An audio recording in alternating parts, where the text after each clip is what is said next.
and above all violence on the other. The ruling white interests were bent on denying black people access to the modes and means of urbanization, justifying their actions on racialized colonial binaries that condemned black people to a primitive caste unable to fully transition into westernized modernity. This slightly Afro-pessimist and dark introduction of 20th century black urbanization in South Africa is aimed at providing the backdrop upon which to engage Ubuntu. How then could Ubuntu be performed in an urban paradigm that itself had not accorded any Ubuntu or humanity to the urban-based black populace? To problematize the notion of Ubuntu as paradigmatic of African exceptionalism, I return to the words of Mainganyi, who, among other observations, made the profound claim that within urban spaces, and I quote, "there is no such thing as African nature," end quote. In other words, Mainganyi dispelled the existence of a unique African personality or Africanness, stressing instead that urban-based black constituents had, throughout the 20th century, developed transgressive, sophisticated, and highly adaptational lifestyles. If we accept that there is no such thing as African nature within the urban space, how then did Ubuntu, this so-called African worldview, feature, if at all, within the intensely bigoted South African cities of the previous century? Was it even possible for an Ubuntu sensibility to exist in manufactured black urbanisms or townships, where the monstrosities of crime, rape, alcoholism, and poverty prevailed? The point of this melancholic description of 20th century urbanization in South Africa, and to answer the aforementioned questions, is that the uneven texture, as Richard Marbeck puts it, of South African cities during the 20th century were, and I quote him, were where Ubuntu draws most force. Put differently, the very existence of Ubuntu is validated in situations of duress, inequality, unfairness, and unease, as was the case with black urbanization in colonial and apartheid South Africa. That is to say that the legitimacy of Ubuntu is best tested in scenarios where a high density of people coexist, which in the modern world is the metropolitan city, and where their subjectivities are compelled to abrasively rub off against each other. I will now move on to a performative definition of Ubuntu. Ubuntu has been christened as a distinct and totalizing theory of being African. Scholars, activists, politicians, capitalists, theologians, and dare say even criminals over have trumpeted the redemptive and instrumental power of Ubuntu to transform society and cure humanity of its inhumanity. Among the infinite applications of Ubuntu, there are those who revel in the forgiveness potency of the philosophy, or its place in business, or its potential for reforming education, or even making criminality more humane. Others highlight its ethical and moral propensity. But what is undeniable is that Ubuntu is Africa's gift to the world. While acknowledging the venerated place of Ubuntu in African epistemologies, David MacDonald is fearful that the prevailing language and practice of Ubuntu and its hyper-celebration as being prototypically African is too compromised by market ideology and discourse. In other words, there's been a kind of repetitive flattening and overt schematization of the term to the degree that it risks losing its material impact. In this paper, I focus on the performative manifestation of Ubuntu and not so much on its rhetoric. But before proposing a performative definition of Ubuntu, I must add that Ubuntu mania is also an offshoot of what Pfunzo calls Afrotopia, the post-colonial imperative for Africans to reformulate their own desired pasts, presents, and futures. To this end, radical thinkers like Dennis Ekpo, who coined post-Africanism, is of the persuasion that Ubuntu, in its African rootedness, is not a progress-prone ideology. Ekpo almost blasphemously pronounces Ubuntu as the torchbearer of African exceptionalism. Okay, let me repeat. Ekpo almost blasphemously pronounces that Ubuntu, as the torchbearer of African exceptionalism, is not a globally competitive worldview and has done very little to insert Africa into the theater of world politics, economics, trade, scientific innovation, and cultural expression in terms that upgrade the material conditions of Africans. For Ekpo, Ubuntu mania is essentially a product of Afrophilia, the unshakable love for all things African, and anti-colonial drives that seek to reassert Africa's unique place in the world. In other words, Ubuntu is part of the colonial dialectic in that it positions Africa as being different from the rest, or specifically the West.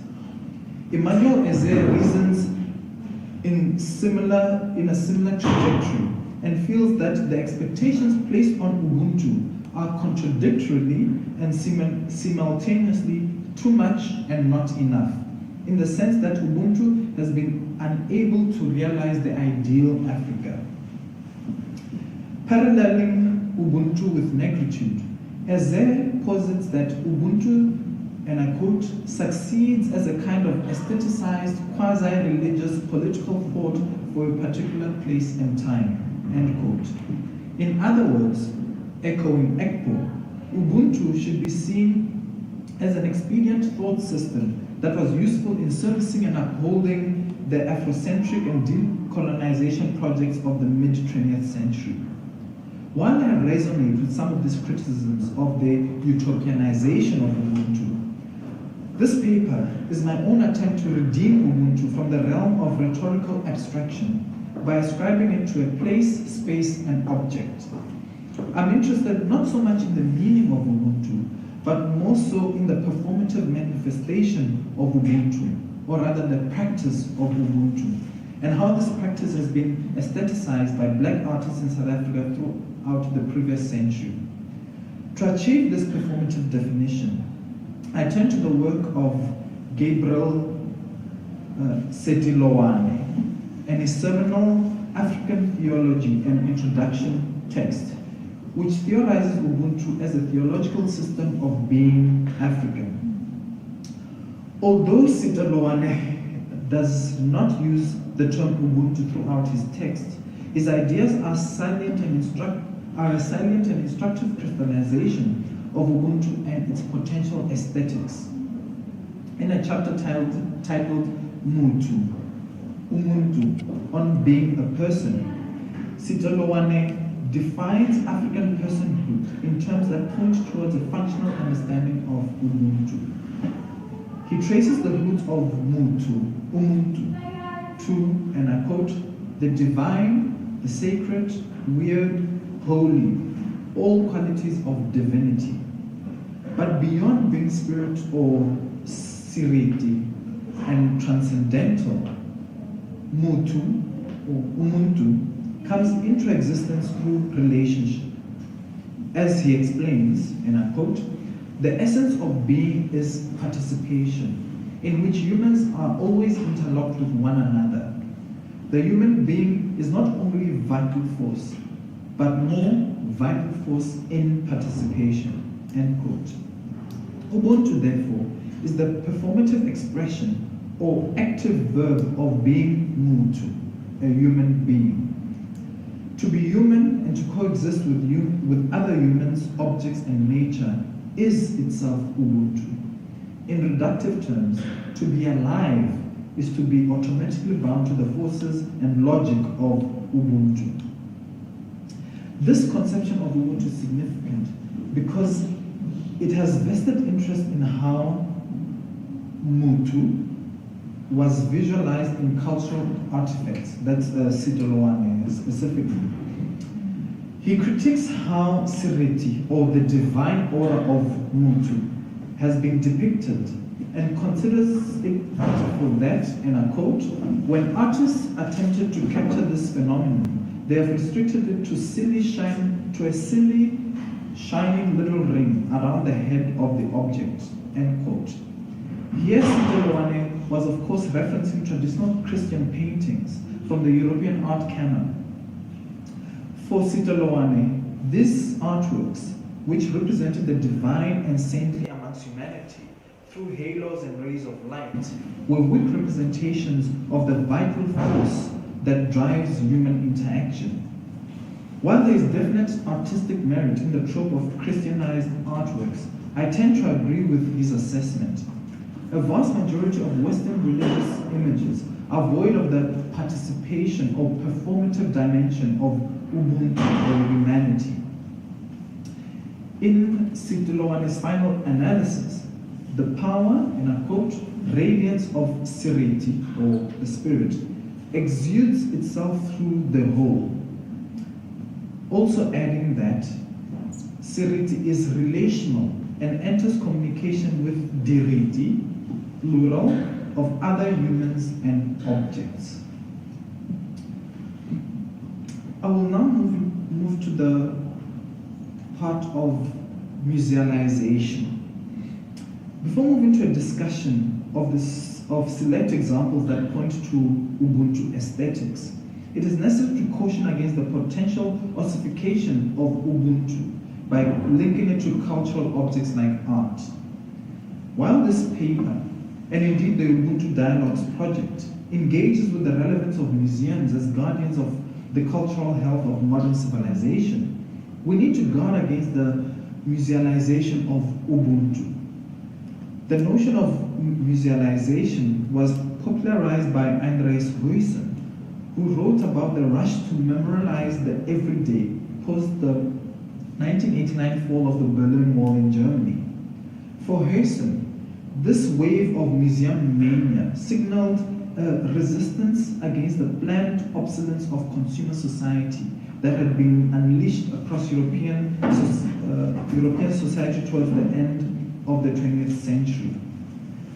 Musealization, as Huyssen expresses, was the institutionalized, and I quote, obsession with memory in contemporary culture.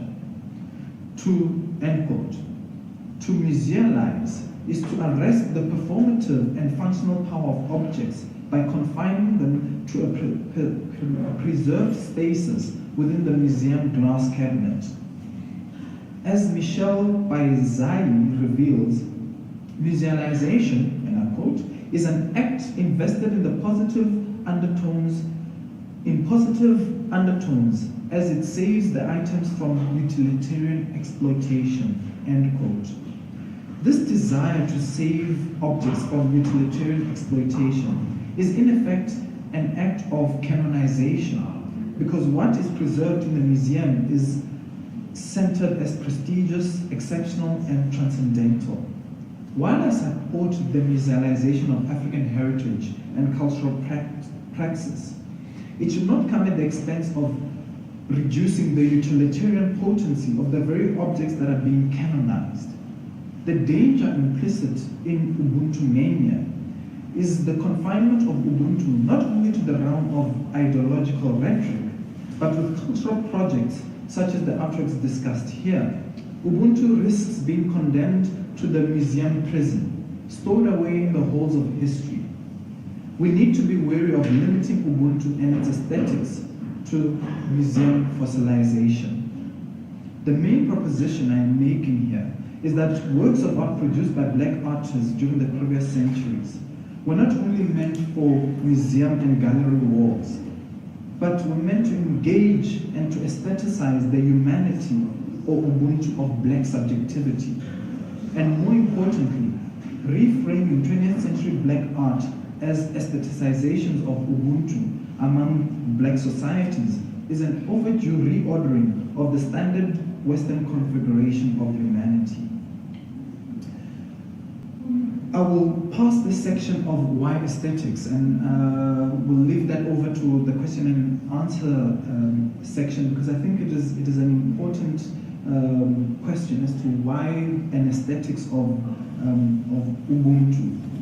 But I would like to move on to the actual discussion of the artwork because I find that more interesting. Black artists, also subject to race-based urban subjugation, were among the most silent translators and capturers of 20th century urban life and its contradictions.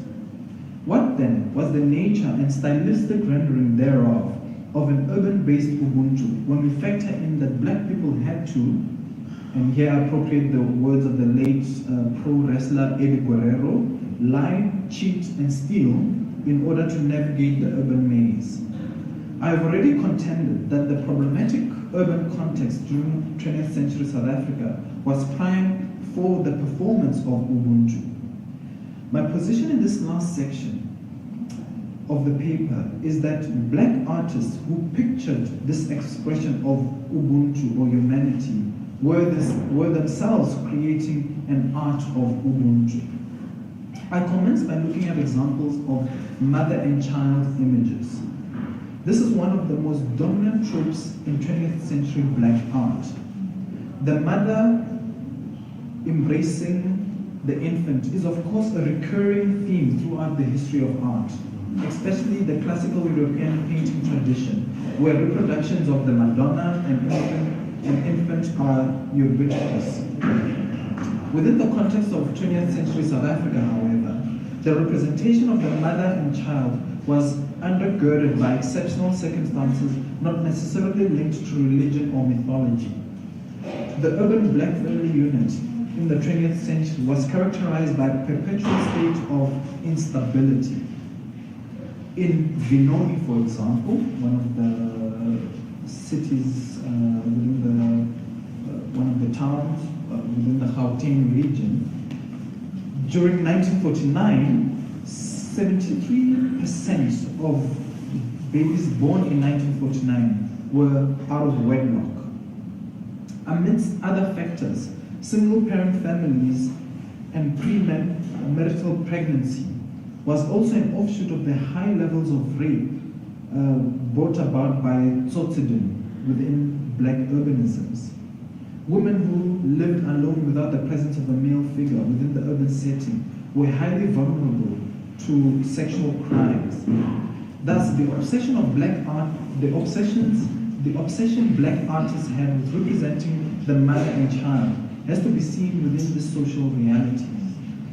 The supremely talented Julian Mutovu, whose image you are seeing now, spent most of his short stint as an artist portraying the mother and child.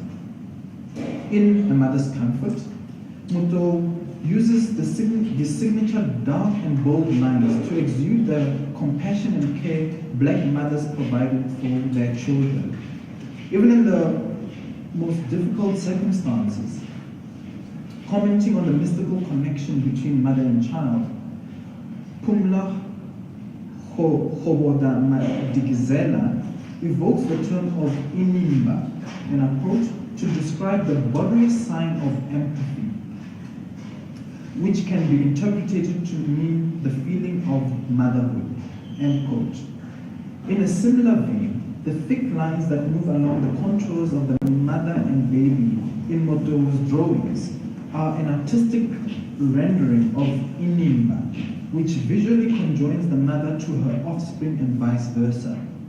Thus, the artwork becomes the embodiment of the link betwixt the mother's humanity or serenity and that of the child, which is the prototypical realization of Ubuntu at a micro and intimate level. Hobodo Madigizela poetically characterizes such intimate forms of Ubuntu as, and I quote, the expression of empathy through the body.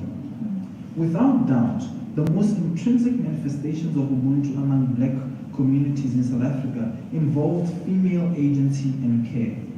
To this end, black women of the 20th century need to be accorded due adulation for the strength and grace they displayed in holding families together.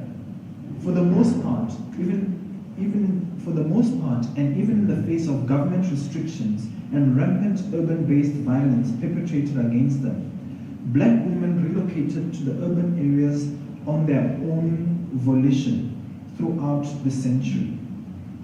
Untitled by Duran Sihlani is a somber reminder of the precarious and often lonely nights that black females and their children endured together. The candle at the center of the composition, which illuminates the thick impasto painting, signifies the hope that lived black households during recurring moments of strife and loneliness. Here Sihlani produced what Colin Richards and Sandra Klopper term a type of history painting, wherein he crystallized into a single frame the complexities of everyday urban existence for black women during the difficult 60s and 70s. But more than this, Sihlani's painting is a sincere illustration of how Ubuntu played out in the daily lives of women and children who had no access to basic urban services such as electricity, tarred roads, running water, and the like. Although many black communities throughout the 20th century were decapitated through the inhumane migrant labor regime and lack of adequate housing, which compelled black men to a perpetual nomadic status, black families still endured. Eric Mbata's family is a pastel drawing of a black family comprised of 3 children being embraced by their mother. The fact that this artwork is titled Family, but is void of the father, underscores how the family unit among black communities was impacted, but not ultimately undone by the absence of the father. In this drawing, the various individuals of the family are brought together harmoniously through overlapping lines and textured coloring that move interchangeably across the figures and the backdrop.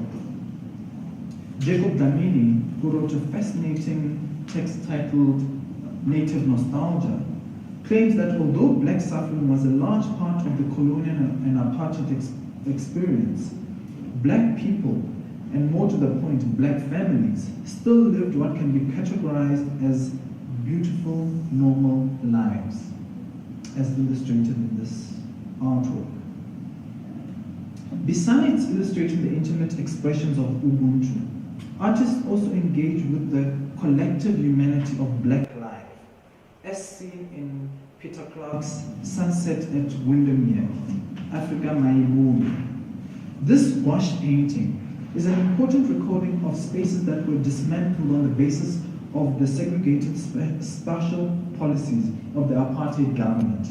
As part of the Group Areas Act of 1950, which was building on various other acts that came before, urban suburbs where blacks resided, like among many others, Windermere in Cape Town, which Clarke engages with in this work, were destroyed as part of the whiteification of South African cities. Clarke's artwork is a rendition of the erstwhile mixed-race ghetto of Windermere from the perspective of an insider. Whilst Peter Clarke, a colored artist, was not a resident of Windermere himself, he possessed a lived connection with his counterparts from such spaces who, like himself, were ravaged by apartheid. This intimate and highly illustrative painting of 3 men engaged in the very private act of relieving themselves is, to echo the words of R.T. Georgia, a journalistic snapshot of the monotony of racial oppression. Yet conversely, it is an aesthetic reminder of the liveliness and beauty that existed in the rubble of this racist oppression.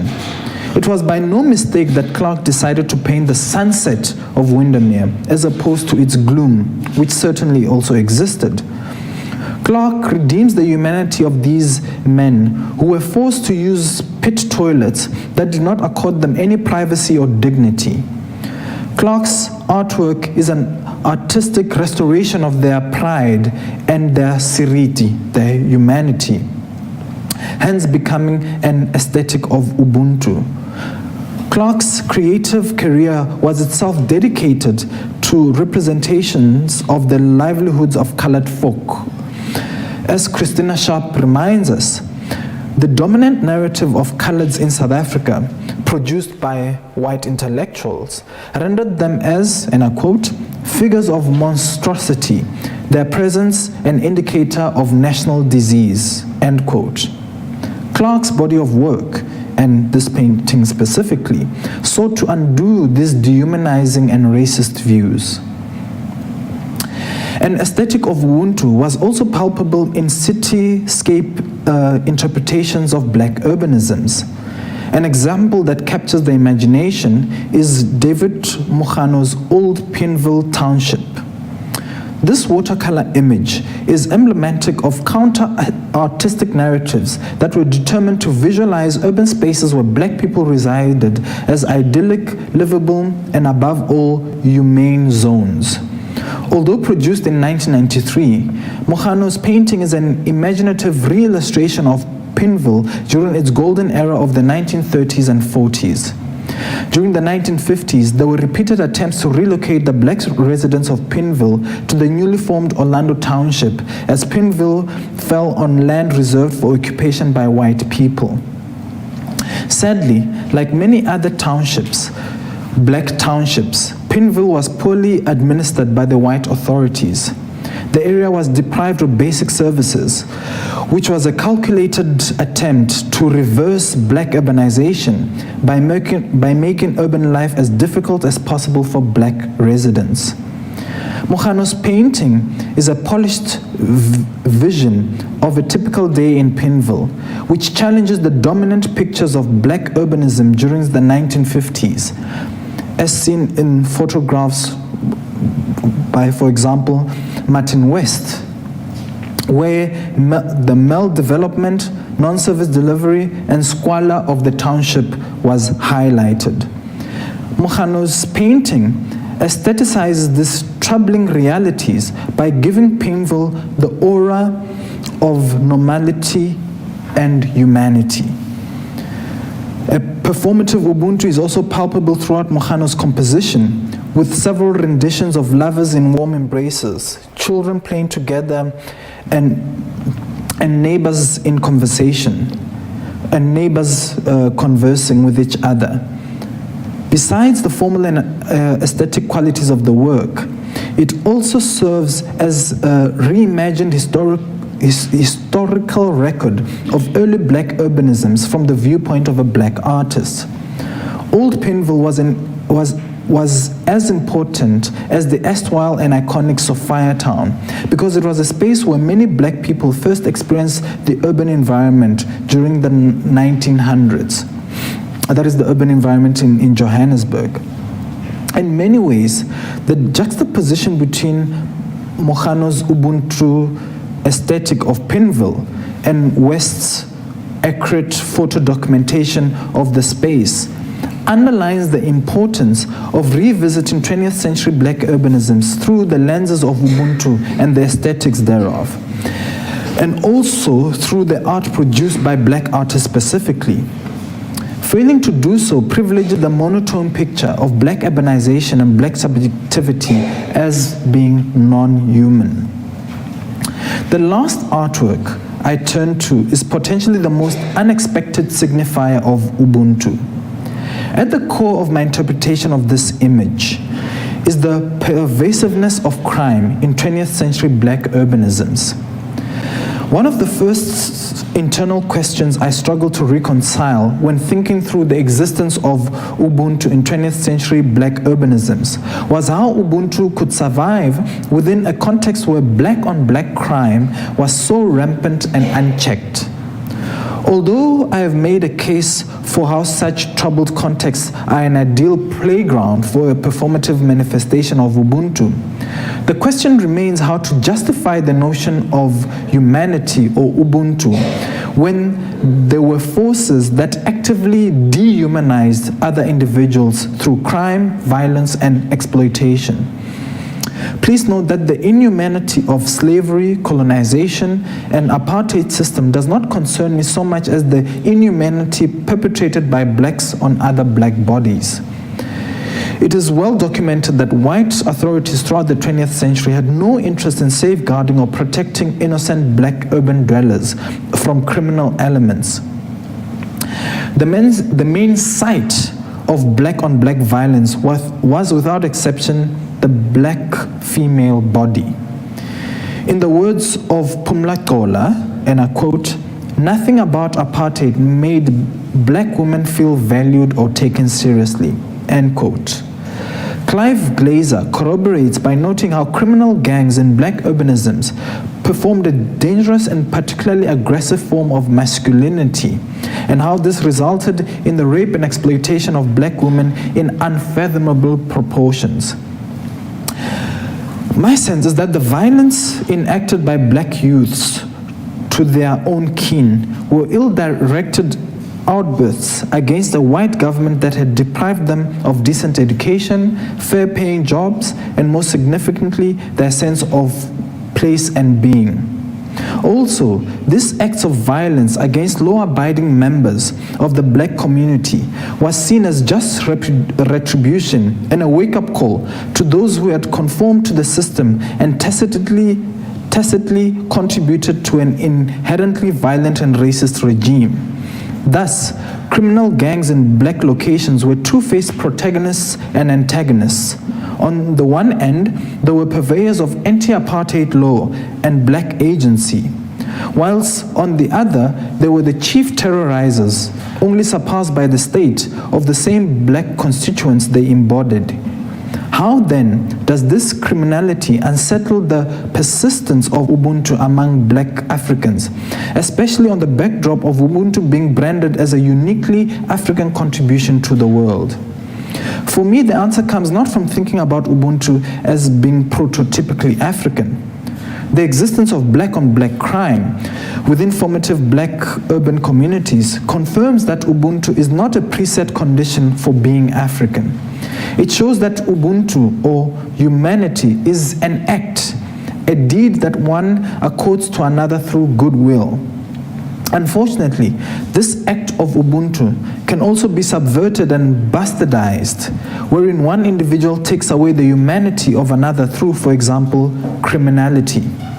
Untitled by Keith Sibiya is a rare artistic snapshot of the pervasiveness of crime during the 1950s. It is also a representation of how Mutu can be stripped of their seriti, their humanity. This highly emotive pastel drawing displays the head of a man smoking a pipe, and his eyes have been erased to conceal his personhood. The figure has a bandana tied to his forehead in a manner that was appropriated by gang culture in the prisons and streets of major westernized cities around the world. Yet the portrait is not overtly that of a criminal. For another equally valid interpretation could argue this image as a depiction of an anonymous young black male smoking a pipe. However, the fact that the person could be anyone, but is in effect nobody, accentuates how criminal culture of the 20th century was made up of hordes of ill-fated young black men who fell victim to limited opportunity and shattered hopes within racialized South African cities. But most significantly, the fact that the figure has been partially defaced speaks of how criminality destroyed the Ubuntu, or humanity, of both the victims and the perpetrators. In other words, by denying and stealing the humanity of others, the would-be criminal in this composition has subsequently forfeited his own humanity. Sibiya aestheticizes this disavowal of the criminal's Ubuntu, or Siriti, through the erasure of his eyes, the metaphorical removal of the window to his soul. By doing this, Sibiya was himself performing an aesthetics of Ubuntu, by symbolically restoring the dignity of those who had been affected by criminality through the removal of the Ubuntu or Siriti of the perpetrator. In conclusion, my bold claim in this paper is that 20th century urban black life and the representations thereof can be rescribed as the golden age of a modern performance of Ubuntu. That said, my desire was not to present another apologist interpretation of Ubuntu exceptionalism and its place in African epistemology. Rather, I sought to explicate how Ubuntu, as a philosophy of being, was evident in the multidimensional, complex, and often inhumane context of 20th century urban-based life in South Africa. Black artists, but this argument can be extended to black creatives generally, but black artists who portrayed formative black life were themselves imagining and fashioning an aesthetics of Ubuntu through their artistic recordings of these moments. Thank you.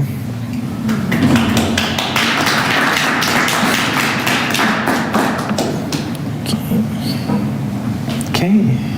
Thank you so much. Okay, I think we should just stay there. Okay. And I think we can open up the floor to questions. I'm not sure we even need to have me here as a moderator, but... I just wondered if we could go back to the wonderful Sihale picture, which is Durant. in contrast. Yeah. Because it's such a fantastic, I mean, I love reading the paper, but it was wonderful seeing the images as well. Yeah. But it occurred to me, that the symbolism of the mirror, both in townships and in prison spaces, is really foundational of much of the art and poetry you're talking about. So I was thinking in Jeremy Cronin's poem, in Tshwane, a person is a person because of another person. That's right. Right, which is sort of the foundational, one of the foundational texts of what becomes Ubuntu poetics. Right, it's a prison scene in which the prisoner and the two prisoners are communicating through a mirror. Right? They don't have the possibility of direct exchange, but they're able, through the symbolism of the mirror, to establish solidarity and eventually the clenched black fist that extends humanity in the face of the Afrikaner, of the border. And we were speaking of before of Mapansula, the great film of the 80s, right, in which the prison becomes a space not just of course of the emasculation, as you said, but also the rebirth by repositioning our anti-hero in a world of women through divination in which there are a lot of mirrors, in which the mirror becomes the space and the throne water becomes the space that connects the living and the ancestors. So I'm so interested that what Sahali is doing here around that candle, right, in what looks to be a place of great precarity, and yet there's a sense of the infinite. Because to light a candle is to connect oneself to multiple generations through the mirror. And so that there's a sense almost as we go to infinity towards the furthest light, which might be the light of the ancestors themselves.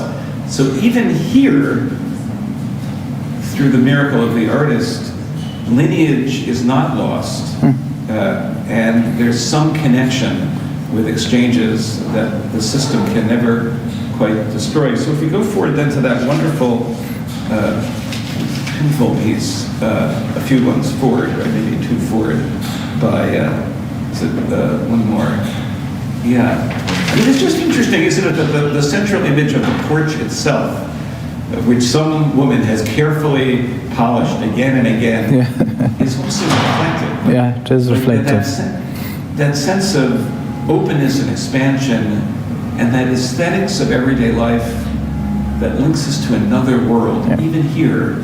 You might not be physically in the Transkei or the Transvaal or wherever it is, but that connection to something else that is beyond still lives on, and that's beautifully expressed in this art.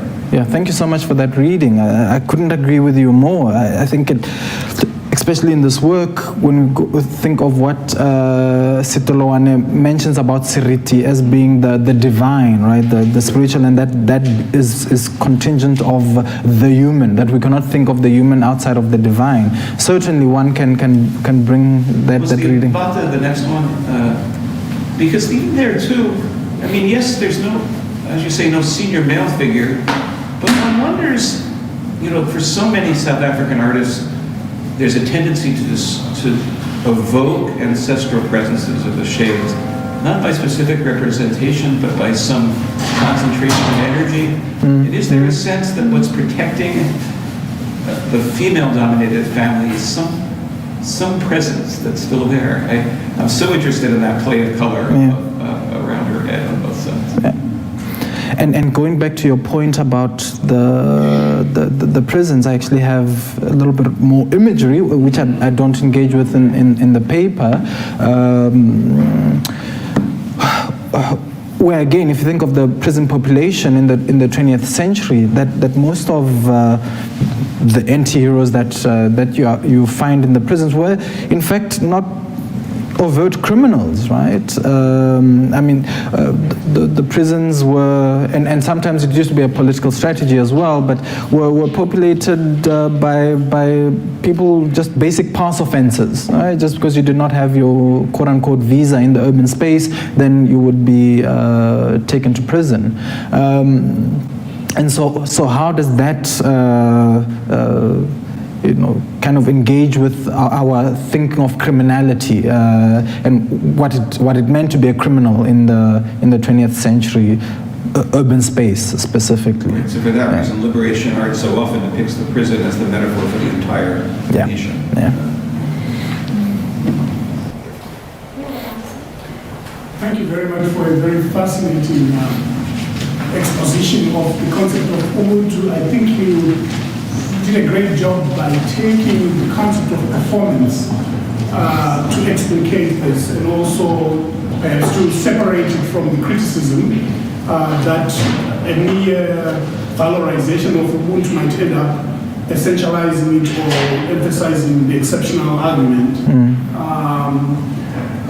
I have 2 points. One is something else that might help in the project of walking away from the label of essentialism or exceptionalism is the fact that the idea of Ubuntu, I think, is not necessarily unique to Africa. I think that liberates it from the kind of straitjacket of people saying, hey, this is our thing, and African, we Africans are the creators of Ubuntu. Because indeed, in other cultures, you see similar ideas about family and community, and I think the point that Ubuntu brings today is that these are things that are essentially humane, not just human, but humane, that we should be supporting and raising and highlighting about the human existence. So some examples from other parts of the world I think would help in that project. My other point has to do with gender. It appears to me that most of the artists here are male, and I wondered about how this Ubuntu concept is depicted or performed, to use your terminology, by women. Do we have women artists, and what worldview are they showing us? So to your second point, yes, there are female artists, and that is a shortcoming of this presentation. I think I should have provided a more balanced bouquet of kind of what was represented by 20th century black artists. But yes, there were female artists, and now that you mention it, I think that there are some interesting dynamics at play in how the females kind of engaged with 20th century life versus the male artists, right? Just thinking on top of my head some of the examples that I'm picturing now. But yes, I think it will be instructive moving forward to include those. And I agree with you certainly on your first point that this valorization of Ubuntu as being prototypically African is a major challenge. However, as I noted, if one reads it from a particular kind of historical standpoint, then you can understand why it was framed in those ways, especially as a kind of post-colonial, anti-colonial project, then Africans had to kind of assert themselves as being very different from the West, specifically. So in that sense, yes, Ubuntu kind of worked, and these are some of the critiques, like Dennis Ekpo says, but look, yes, 1950s, 60s, and so on, 20th century Ubuntu, we can understand that it was expedient for that moment, but right now it's not really helping Africa in a material sense to continue to say this is something that we have invented, and as you said, it's a human issue. Yeah, I had something to say along the lines of what is said. The first point about Ubuntu not being an African concept or principle. It's not necessarily the case either. It could be. You have the same thing in different cultures, but represented out or acted out differently. So, and in that case, maybe you don't need to take the principle elsewhere to another community or culture which is not African to strengthen your case. So you can still deal with it the way you have it. Based in Africa, the word is African. They want Bantu languages. So the label is very important. And even the principles related to that entity, the label and the label. So if it happens that such things are found in other places outside of Africa, that's okay. But still you can have your argument, your expositions based on Ubuntu, Africa, and you're good to go. Thank you. The thing I wanted to add, my own question or comment, maybe is this part of your acceptation? Okay, yeah, so this is a really small part of a larger project that looks at 20th century. My interest have been what are some of the changes, the artistic visual art representation of the themes of within Ubuntu over time. Any changes, and what do we generally come up with? What are the themes and what are the interpretations? And what are the messages, different times of history, and what could have influenced, because things change, directions change. The artists themselves, whether they didn't have to think about this, didn't have the abilities to expose some of these themes. It would be an interesting thing to know the historical patterns. That's right, and I mean the performance, if you think of the performative aspect of Ubuntu, is still very much an ongoing, living thing, and one does not want to confine it to kind of as just a historical moment. So yes, artists are still engaging in representing. Because you had like themes like. That's right, the mother and child trope, yeah. How it has family, how is it depicted historically?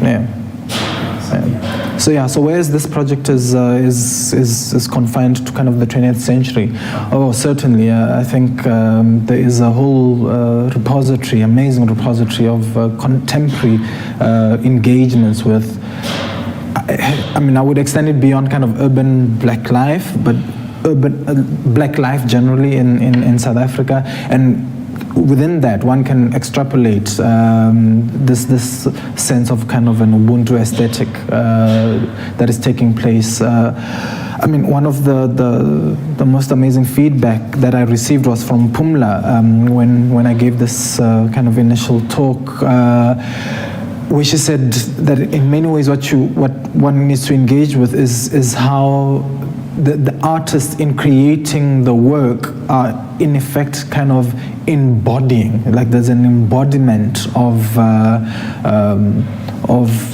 the experience and of Ubuntu itself, and I think contemporary artists, that embodiment, they've done it fairly well, and that's because of the shifts in kind of art practice, performance art being accepted as a form of visual arts expression. That has also helped in the artists kind of inserting their own bodies within the art making process.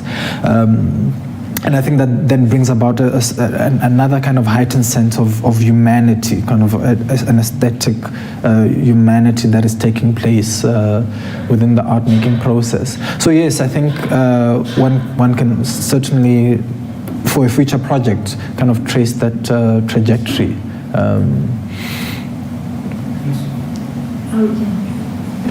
One other path you might explore, it seems to me it's interesting that so many of these pieces have been taken from the Bongi collection, yeah. Of the Javet Foundation. So Yeah. you know, what is institutionalizing that Yeah. particular selection of Yeah. objects that go into that Yeah. collection and that foundation? Because then that perpetuates certain barriers about what is included, excluded. And thank you for bringing that up, because in many ways, so the kind of pragmatic decisions as to why Bongi Dlomo collection, also kind of thinking ahead that if this is kind of publishable material, I'm kind of in with the foundation there, so I can get approval much easier to use the images. But also the part, and I think it goes back to the question around female agency. Bongi Dlomo is one of the most important black female artists of the 20th century, and she has been commissioned by the Javet Foundation to kind of put together this collection of 20th century black art. And for me it was quite interesting that when I looked at most of the images that she had selected, this Ubuntu aesthetic comes through. So I think that there is something there in that collection itself. What is it about her choices of putting these works together that lends itself to this kind of reading? Would I have been able to do the same reading with the Rupert collection? It becomes the question. Who knows? But it seems that her choices of 20th century art, which does include black female artists, lends itself to this kind of reading. So, Pfunzo, I wanted to bring in some of the discussions that came up from the virtual student dialogues when they were discussing Ubuntu. And one of the issues that they talked about quite a bit was the fact that Ubuntu is talked about as this collective humanity, yet it comes along also with these identity labels that are exclusive. So when we talk about black, these are labels that are not inclusive of every human. They are exclusive. And how do these sit together? Like, how do we talk about Ubuntu and then talk about black, African, or South African, or woman, or like these are exclusive labels. In addition to that, these labels were inscribed on people. That's right. These are not like labels that people created and said, I am this, I am this. People are being labeled this. So how do we embrace these labels? Why do we embrace them? And how do they sit together with Ubuntu as human, collective humanity? That's a great question, and I couldn't agree more with those critiques. That if Ubuntu is generally about humanity, then obviously it should transcend all categories, right? In fact, we shouldn't even be calling it African. In fact, right? And that it almost becomes self-defeating. If Ubuntu is about humanity, then why should it be about African exceptionalism? I would imagine that the answer goes back to it being part of a political strategy, and that is really one can't move away from that. In fact, one of my former colleagues, Lance Nauer, a really interesting thinker. We had one of the dialogues, I think, around. It was indigenous knowledge systems and so on, and then Ubuntu came up, and then he actually said, well, as a strategy of war, he thinks that Ubuntu was probably the best strategy that the oppressors used or deployed on the kind of colonized subjects. Because what it did is, if you quote unquote ascribe this Ubuntu or form of humanity, then it squashes any kind of revolution or violence or backlash, because hey, if you guys are generally beings of Ubuntu, then you can't take up arms, right? You need to forgive, and so seeing it as being something that itself was imposed, that this is actually not something that is inherently African, that it came from the West. And he made a compelling case, saying that the first time that Ubuntu actually comes out in literature, it's not being used by Africans, right? It's actually being used by European writers. That's the first time that it kind of comes through in academic texts, and then later on it's kind of appropriated by African scholars, and that for me was quite radical. So okay, and it lends itself to that, like these categories, where are they coming from, and even this notion itself, if we look at its genealogy, when was it first used, and who was using it, and why was it being used, and why was it being ascribed to a particular grouping, and I say it comes back to also political questions. Thanks for that. I also wanted to add that Ubuntu is as old as the African people. It doesn't have to have been written, to have given existence. Yeah. The principle still remains, whether it's labeled by a few from outside of that. And it doesn't, you cannot, it applies in the community across the different populations. We still have women, and we have the old, we have men, we have children, we have young people. But the principle of Ubuntu connects them in the way we live our lives.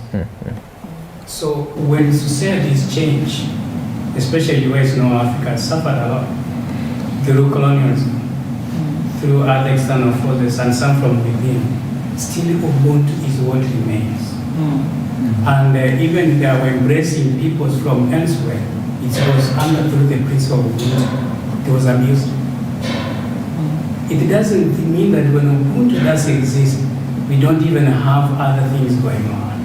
But that's what makes the African an African. And black is not, the labels are not African. They're not. We had equivalent labels. It didn't mean that they moved to Ubuntu from binding the African people. So white, black, these are concepts which are forced on Africans, and still I'm happy that Ubuntu still persists. It bonds the African people, whether in Brazil or in Michigan or in South Africa. Amen. I just wanted to agree with him in terms of that the concept that existed as a collective, and it's beyond that. I think you spoke about when Mark was asking about the candles. I mean, he alludes to the idea of seriti, but seriti goes beyond that. Like you can say to someone, like it's a very spiritual out of body experience. So in an emotu, you have like humanity go to as a person. But when you have siriti, it's beyond, it's a recognition of your presence as a human being when you arrive into an office or whatever, as a sense of human, of your presence, in that you still have something that exists beyond yourself, and others can recognize it outside yourself as an individual. Then comes the collective part of it, Ubuntu, whatever, that connects both as an individual, seriti, somewhat as an individual, and the collective part of it that links it together.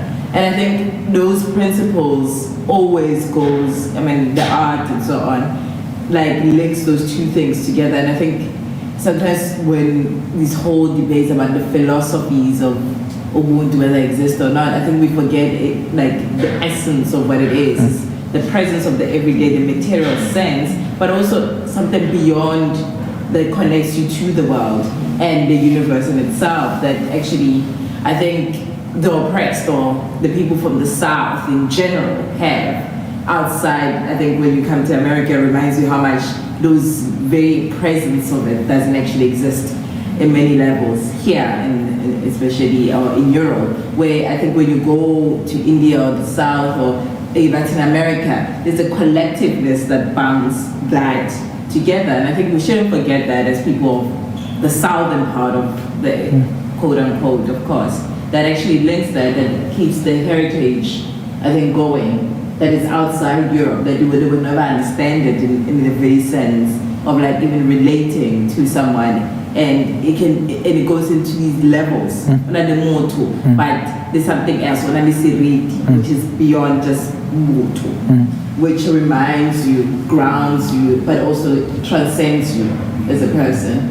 And I think, sometimes, the written form, of course, will come from the West in terms of that, but the essence of it is beyond that. Yeah. And I think we see it in the arts. The candle is such a symbolic part of, even in that poverty, as an individual. Have a humanity. Yeah. To light up. Yeah. In multiple forms of that. Yeah. And another example, sorry, go ahead. Yeah. I think Isaac had it. Yeah, I just wanted to add that in terms of the term Ubuntu, the concept itself, I want to echo that yes, in our African culture, that is something that existed for centuries before even European encounter.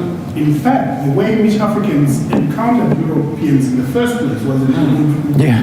They met Europeans in a good way. Yeah. They welcomed them, they shared places, they took them as, other humans. As their brothers, as their humans, as part of humans. So the labeling is not African. That's exactly right. We didn't put those labels on them. The second part is the idea that Ubuntu was something that necessarily was labeled by the labelers and was imposed on us. I'm not so sure even in the literature, in the historiography of this concept, that necessarily started from the West. And I could be wrong, but the earliest appearance of this concept that I'm aware of is by Stanley Samkange. I don't know if you've seen that small. Yeah, I know the Samkange, the Zimbabwean. That was in the 50s, where he talks about Hunu and Hunu is. Yeah.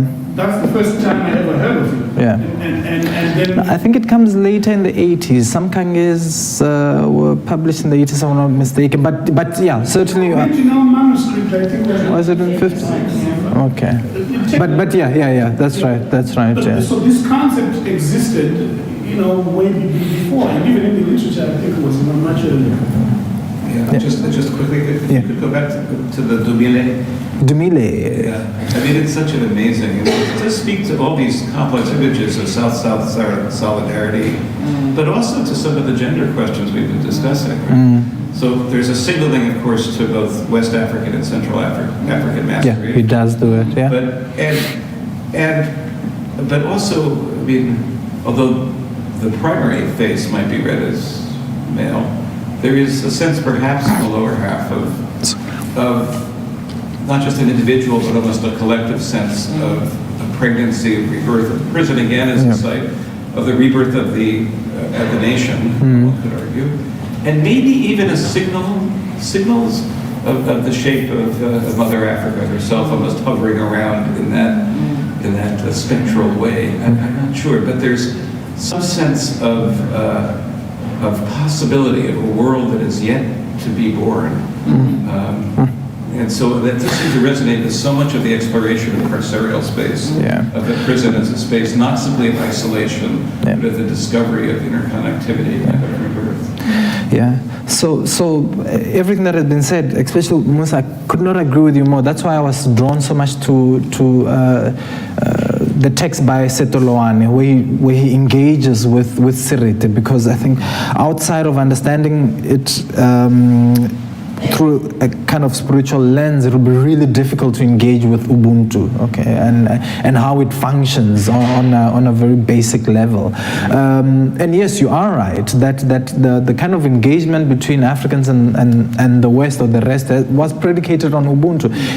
So my focus, obviously, on the urban space, besides it being linked to my PhD is this transition to what we consider kind of a modern African society, right? So as the urban space kind of being paradigmatic of like a modern existence.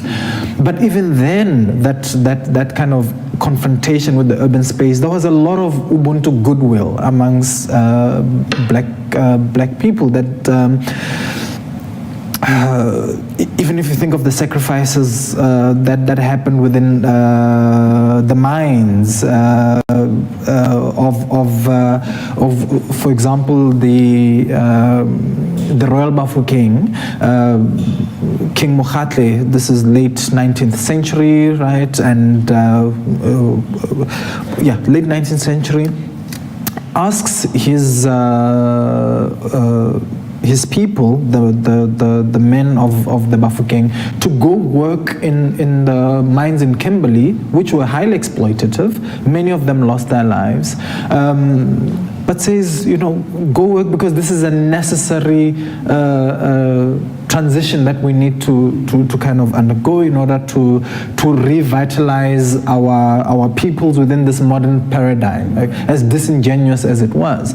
So again, you can see that kind of goodwill engagement, that we will go and we'll make you rich. This is capitalist, and they did, made them these barons of the rand, as it became known, Johannesburg, fastest growing economy, and so on. But that was on the back of sacrifices by black men and the leaders of those who, again, one can read into this kind of a humanity, a collective humanity that was playing out there. So it occurs to me, I don't know if it's there, but we have to look at other work, but there is a reading that this is not only the prison cell, but it's also going down into the shaft. The shaft. Right? Yeah, which is, again, that those was so often in Butela, right? Yeah. Especially for Basutu poets. It's a place of rebirth, right? You go into this compressed space as the shaft sinker. That's right. And then you come out something else. Yeah. Maybe they're holding on as they're going back. That's right. And that goodwill, for the most part, even still exists right now. If you check most of the debates around the labor disputes, they're not calling for a complete shutdown of the mining industry. It's just like, let there be like a humanity in how you engage. We will work in the mines, but just compensate us fairly, right? So again, kind of Ubuntu is at play there. Of course, in mining organizations was that what they were struggling for was money with dignity. There we go. That's it. So just acknowledge our humanity. So what then happens is the Royal Bafokeng then use the proceeds from that money to kind of barter with Kruger, at that time President Kruger, to buy up some farmland, because that's the first thing that he wanted to secure for his people was land, and this was before the Land Act of 1913 is enacted. But to cut the long story short, is then how they become the wealthiest monarch on the continent. Is platinum is discovered there, right, in the 1920s and mined by the British, and then it was in the 90s, I think, that they managed to get the rights for that and got back payments and became so wealthy. But it was on the back of those sacrifices that the man made to go to the mines, to give up their lives for the most part. But again, kind of humanity was at play even in that context, like even in the engagement with this problematic, bigoted urban space, industrial space that did not accord them any humanity. I had a question, Pfunzo, that actually leads into that, and just I love reading your paper, and I really enjoyed seeing the images. And one of the things that you said that you've been repeating is how Ubuntu isn't a condition. It's not something that you just inherit passively. It needs to be practiced and embodied and acted. And it reminds me a little bit of Sharif Keita, our visitor last week, who's from Mali, and he talks about the praise poem, which is an exhortation to go beyond your name, that you're given your Sunjata, your Keita, but you can't rest on that. When you step out into the world and make your own your own identity, then that's kind of your calling, is to live up to that thing that you've been given through your Sure. lineage. And I feel Sure. like this enactment and practice is just a really compelling way to express this. And then my question really is about this idea of modernity as being urban, because from what I understand about 20th century South Africa after the Land Act and with the mining, that the urban and the rural are a kind of co-constituted modernity. That there's a kind of a loss almost of those that are kind of forcibly removed from the land, and the land is a place of such significance. And I guess my question is, because I was also wanting to know kind of what you're writing against. You're writing against the idea of Ubuntu in Afrophilia or some of those other kinds of Ubuntu, but it seems like, is there an understanding you're writing against that Ubuntu belongs in the countryside, in the village? Yeah. So finding it in the town is a surprise, Yeah. that we wouldn't expect to find it there. Yeah. Is that what you're, Yeah. I'm wondering about this dichotomy, that modernity is only urban and then rural is not linked to the urban modernity. So actually, one of the now this goes back to one of the aims of the dissertation itself is to unsettle those binaries between the urban and the rural, right?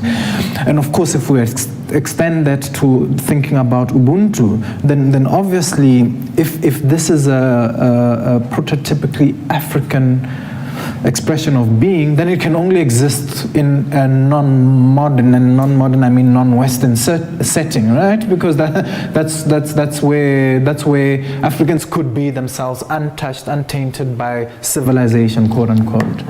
But no, we have to think of it, and one of the foundational texts that I look at, we need to think of Ubuntu as a modern construct. So how can we think of it in modern terms? And of course, the urban space is our gateway to this modern context. So, but again, that's not to say that one should think of it as a kind of a dialectical, that there was the rural and then there was the urban, but it's just to break those binaries that still in many ways persist today as well in our thinking of the urban environment, the rural, the modern, the backward, and so on. These are really problematic dynamics, but certainly my aim is to think of the African within a modern urban context, and how vibrant that is. A little bit reminds me of, because these images are all from the 50s and 60s when, intellectuals like Julius Nyerere were kind of imagining Ujamaa as another kind of concept, but it was all about the rural. And he was actually taking youth out of the cities and moving them to settlement villages to embody into this rural practice. So that's something I'm familiar with as well, that the city was meant to be a place without humanity, and that people were getting corrupted and vice was there and so on. So there are patterns in Pan-Africanism, I think, of what you're talking about. Yeah, that's right. Native Nostalgia by Jacob Dlamini is a fascinating text, and it received its due adulation and also its critique, right? Where some people said, I think he published this in 2009, where he was writing also in very kind of subjective terms, and he did interviews of people that thought of apartheid in nostalgic ways, right? And there was that criticism of how can you think of such a horrific history in this way, and how can you celebrate? But the fact is, life still happened within those bigoted urban spaces. Ubuntu still happened within those crime-ridden contexts. That's just the reality of it. Of course, it's unpopular to say things like that, but that is the truth that we cannot get away from, that we cannot deny. And it's kind of easy, and I think that's one of the kind of dominant narratives that apartheid was all bad, was all evil, nothing good came from it, and it's slightly not the case. You really erase a whole century. Of life and humanity that was taking place. Oh, great. Other questions or comments? I just wanted to add that as an ethnomusicologist, what you're doing with art is these are very similar questions that I pursue with music. So in the context of South Africa, take the music of the Sasol brothers, for example, and what it depicts about African culture, African values, the use of proverbs, the descriptive nature of experiences, whether from the female side or from the male side. Several songs sung by the Soul Brothers depict that Ubuntu, it's a performance of Ubuntu in song. Sure. So there are parallels with art. Yeah, that's one of my concluding remarks is just not artists, but it can be applied to other artists. Yeah, music, drama, the theater, literature. I think there's a whole repository where you can find that kind of performative recording of how Ubuntu was active and at play. To Mosa's point, you can extend that to the Caribbean, to Latin America. The black world. Stand up.